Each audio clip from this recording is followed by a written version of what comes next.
नमस्कार, स्वागत है आप सभी का हमारे खास कार्यक्रम सेहत आपकी में। मैं हूं आपके साथ ज्योति सिंह। इस कार्यक्रम के माध्यम से हमारी कोशिश है कि मेडिकल से जुड़ी, मेडिसिन से जुड़ी या बीमारियों से जुड़ी तमाम वो जानकारी आपको मुहैया कराई जाए जिसके बारे में शायद आपको जानकारी न हो, या फिर जो जानकारी हो वो हो सकता है कि थोड़ी कम हो या अधूरी हो। इसी पर हम चर्चा करते हैं। आज हम आपकी मुलाकात करवा रहे हैं डॉक्टर प्रकाश टहलियानी से। डॉक्टर प्रकाश, बहुत बहुत स्वागत है आपका। जैसा कि पिछले कुछ एपिसोड से हम लगातार ये चर्चा कर रहे हैं, अपने दर्शकों को ये बता रहे हैं कि अलग अलग तरीके की बीमारियां, उनके सिस्टम्स और डॉक्टर जो डायग्नोसिस करते हैं वो किस तरीके से होता है। आम तौर पर आप देखिए कि आजकल एज भी मैटर नहीं कर रही, बहुत कम उम्र में भी ब्लड प्रेशर की शिकायत हो रही है। पहले लो ब्लड प्रेशर सुना जाता था कि वीकनेस है, चक्कर आ रहा है या खाने पीने से ठीक होगा, लेकिन हाई ब्लड प्रेशर आजकल ज़्यादा देखने को मिल रहा है डॉक्टर साहब। और अगर हाई ब्लड प्रेशर है, आप चेक कराइए तो कोलेस्ट्रॉल भी आपका पूरा डिस्टर्ब होता है और फिर आगे चलकर हार्ट डिजीज। क्यों लगता है आपको कि बीपी इतना तेजी से बढ़ रहा है? इसमें थोड़ा सा मैं ऐसी चीज़ बोलूँगा जो शुरुआत में आप एग्री ना करें शायद। आप बोल रहे हैं कि बीपी क्यों बढ़ रहा है, मैं ये कहूँगा कि बीपी कहाँ बढ़ रहा है, नहीं बढ़ रहा है। होता क्या है देखिए, पर मशीन तो बता रही है ना, चक्कर तो आ रहा है। मशीन बता रही है और मशीन बोल रही है कि आप मेरा यूज़ हर दिन 7-10 दिन के लिए करो, और रोज़ मैं ज़्यादा बताती हूँ तो वो बीपी वाला पेशेंट है। ऐसा नहीं कि एक बार आया पेशेंट, देखा हाई है और मैंने उसको लेबल कर दिया कि ये तो हाई ब्लड प्रेशर है, हाई ब्लड प्रेशर का पेशेंट है। वो गलत कर रहा हूँ मैं। तो मेरा फ़र्ज़ ये बनता है कि पहले उसको पूछूं कि तुम्हारे हिसाब से, आपके हिसाब से ऐसा कुछ कारण है क्या जो आपका टेंशन बढ़ाया हो। उसके बाद मैं उसको 10 दिन तक या तो बुलाऊं या उसको बोलूं कि तुम। पर टेंशन तो कॉमन फैक्टर है डॉक्टर साहब। आजकल आप देखिए कि 10 में से 9 के पास तो इतना ज़्यादा टेंशन होता है, लाइफ को लेके, फाइनेंशियल कंडीशन को लेकर, परिवार को लेकर, रिलेशन को लेकर, हाँ, सपनों को लेकर इतना टेंशन ऑलरेडी बढ़ा हुआ है। तो क्या लगता है आपको कि सबका ब्लड प्रेशर बढ़ा ही हुआ दिखाता है? वो टेंशन माइंड में होता है, मैं एग्री करता हूँ, लेकिन वो ब्लड प्रेशर को बढ़ाएगा रिफ्लेक्ट ऐसा नहीं करता, वो नहीं करता। नहीं करता है। तो फिर हाइपरटेंशन क्यों कहते हैं? फिर किस तरीके से ये बॉडी को, ब्लड को रिफ्लेक्ट करता है? तो मैं वही चीज़ बोलना चाहता हूँ कि आप या दूसरे लोग जितना मानते हैं कि ब्लड प्रेशर के पेशेंट हैं, इतना नहीं है। उनको गलत ढंग से लेबल कर दिया जाता है कि आपको ब्लड प्रेशर है और दवा भी चालू कर दी जाती है, जबकि ये तो मालूम है कि जितनी भी ब्लड प्रेशर की दवाएं हैं वो एक बार चालू की तो रेगुलराइज हो जाती तो लाइफ लॉन्ग लेनी पड़ेगी है। हाँ। और इतना भी मालूम है कि उनके सबके साइड इफ़ेक्ट तो हैं, किसी दवा के कम, किसी के ज़्यादा, लेकिन साइड इफ़ेक्ट तो हैं। तो मेरा कहने का ये है तात्पर्य, और लोगों को मैं ये बताना चाहता हूँ कि आप भी सोचिए, देखिए, और आपके डॉक्टर भी देखें कि वाकई में आपको ब्लड प्रेशर है क्या। कैसे पहचाने डॉक्टर साहब? क्योंकि जब हम चक्कर या दूसरी चीज़ें लेकर डॉक्टर के पास पहुंचते हैं तो एक दिन का नहीं होता, पिछले कई दिनों से हम फील कर रहे हैं कि हमें चक्कर आ रहे हैं या घबराहट हो रही है। तो उस समय जो कंडीशन रहती है बीपी की, तो क्या वो तात्कालिक होती है? क्या उसको कुछ दिनों के बाद दवा छोड़ देने से वो नॉर्मल हो जाती है? कैसे इसको पहचानें और दवा के साथ हम आगे रहें? ये बड़ा चैलेंज है इस पे। उसके लिए थोड़ा गहराई से समय दे के विचार करना पड़ेगा कि वो टेम्पररी राइज होता है मेरा ब्लड प्रेशर का, या फिर हमेशा ज़्यादा रहता ही है। अब देखिए, डेली चेक करना है और सुबह शाम भी चेक किया जा सकता है। तो पहले तो आप ये देखो कि वो परसिस्टेंटली हाई रहता है क्या, या ट्रांजिटरी राइज होता है उसमें थोड़े समय के लिए, और उसके पीछे कोई कारण है क्या, फैमिली का टेंशन है, बच्चों का टेंशन है, तो वो दूर किया जा सकता है। अगर हम चाहें तो उसको दूर कर सकते हैं, मिनिमाइज कर सकते हैं। तो कुल मिला के कहने का मतलब ये है कि एक तो ये लाइफ लॉन्ग लेनी पड़ेगी और उनके साइड इफ़ेक्ट हैं। तो उसको चालू करने के पहले जो है आप बेस्ट पॉसिबल एफर्ट्स लीजिए, ये रूल आउट करने के लिए कि कहीं ऐसा तो नहीं है कि वो रियल सेंस में मुझे हाई ब्लड प्रेशर नहीं है और मैं दवा चालू कर रहा हूँ। ऐसा नहीं होना चाहिए।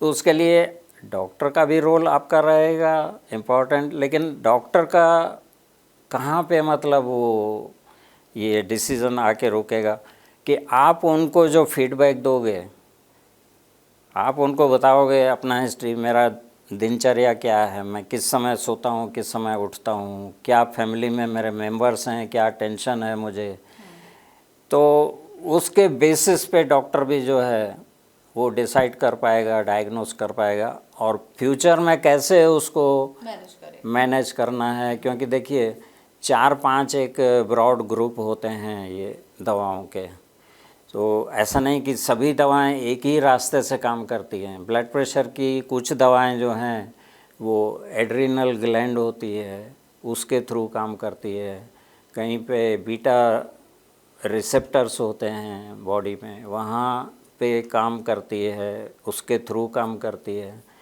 या और भी इस तरह के जो साइट होते हैं वहाँ पे वो उसका एक्शन होता है। तो उस हिसाब से कौन सा ग्रुप, कैल्शियम चैनल ब्लॉकर्स होते हैं, तो वो दवाएं जो ब्लड प्रेशर की होती हैं, एम्लोडेपिन वगैरह होती हैं, तो वो कैल्शियम का एंट्री मायोकार्डियम में हार्ट मसल के अंदर जाने से उसको रोकती हैं।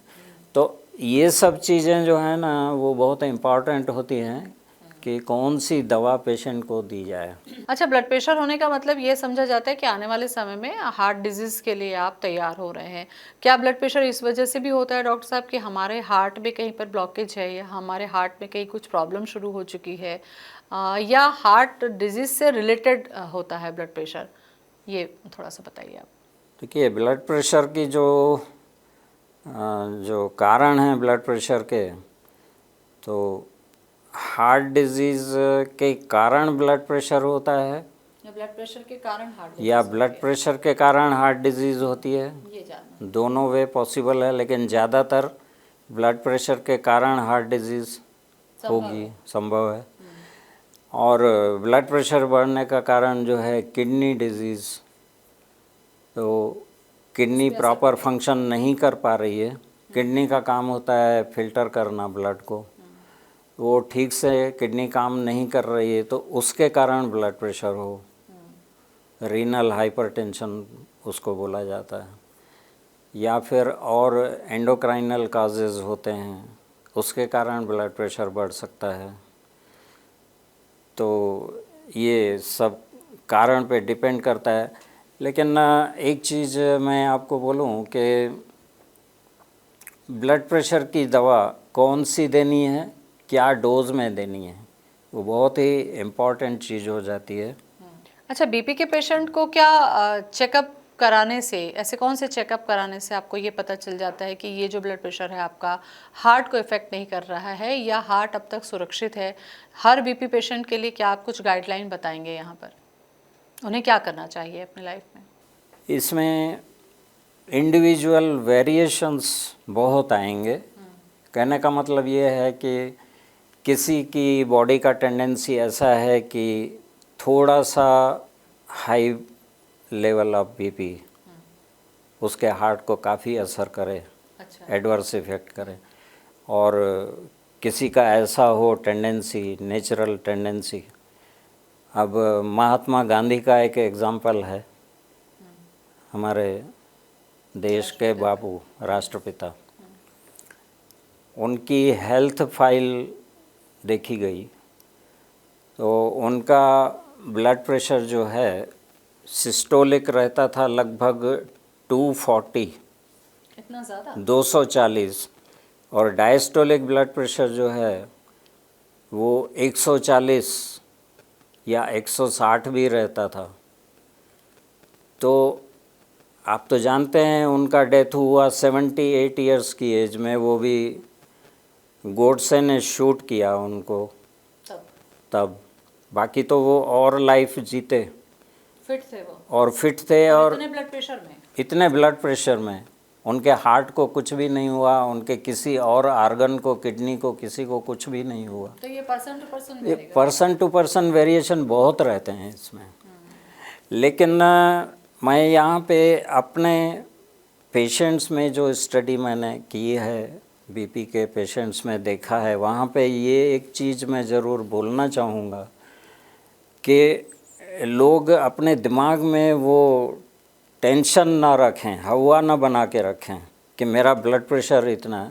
वो ऐसा थिंकिंग रखने के कारण और बढ़ता है, क्योंकि ये सिंपैथेटिक नर्वस सिस्टम का सप्लाई होता है ब्लड वेसल्स को। तो हम जब कोई भी विचार ऐसा करते हैं तो ब्रेन से वो एड्रेनालिन, एक हार्मोन जो है एड्रेनालिन, वो निकल के ब्लड वेसल्स पे जाके उनको कैलिबर को कम करता है, टेंस होता है, ये होता है, इसलिए बढ़ता है उल्टा। कोई पेशेंट मेरे पास बीपी का आया, मैं सोचूं कि हाँ, मैंने पहले ध्यान से देखा, हाँ वाकई में उसको बीपी है, देना है उसको। अब बीटा ब्लॉकर कोई टेबलेट का नाम है, बीटा ब्लॉकर देना है या और कोई शुरू करना है, हाँ कोई भी दवा बीपी की, तो मैं डोज कैसा डिसाइड करूं कि जो उसके ब्लड प्रेशर को इतना कम करे कि हार्ट को जो है ना डैमेज होने का या दूसरे बॉडी के किसी आर्गन को नुकसान होने का डर ना रहे, तो थोड़ा कम करे। लेकिन थियोरेटिकली उतना कम नहीं करना है कि एकदम जो नेचुरल वे में, मतलब जो लेवल था। अब एग्ज़ाम्पल मैं आपको बताऊं कि किसी पेशेंट का उम्र के हिसाब से 130 होना चाहिए था सिस्टोलिक ब्लड प्रेशर, लेकिन वो मैंने देखा 160 है। उसको कम करना है क्योंकि वो कंप्लेन कर रहा है कि मुझे चक्कर आते हैं, अनईजी फील होता है, तो 160 में से मुझे कम करना है। अब उम्र के हिसाब से 130, यानी थ्योरेटिकल उसका 130 होना चाहिए, वहीं तक आना है। तो मैं इतना डोज दूं कि 130 तक ला दूं। उससे नीचे ले गया तो गलत है, लेकिन 130 भी ना लाऊं, 140 पे ला के छोड़ दूं, ऐसा डोज मैं डिसाइड करूं। उसके पीछे कारण क्या है? साइंटिफिक कारण ये है, नेचर इज़ ग्रेट।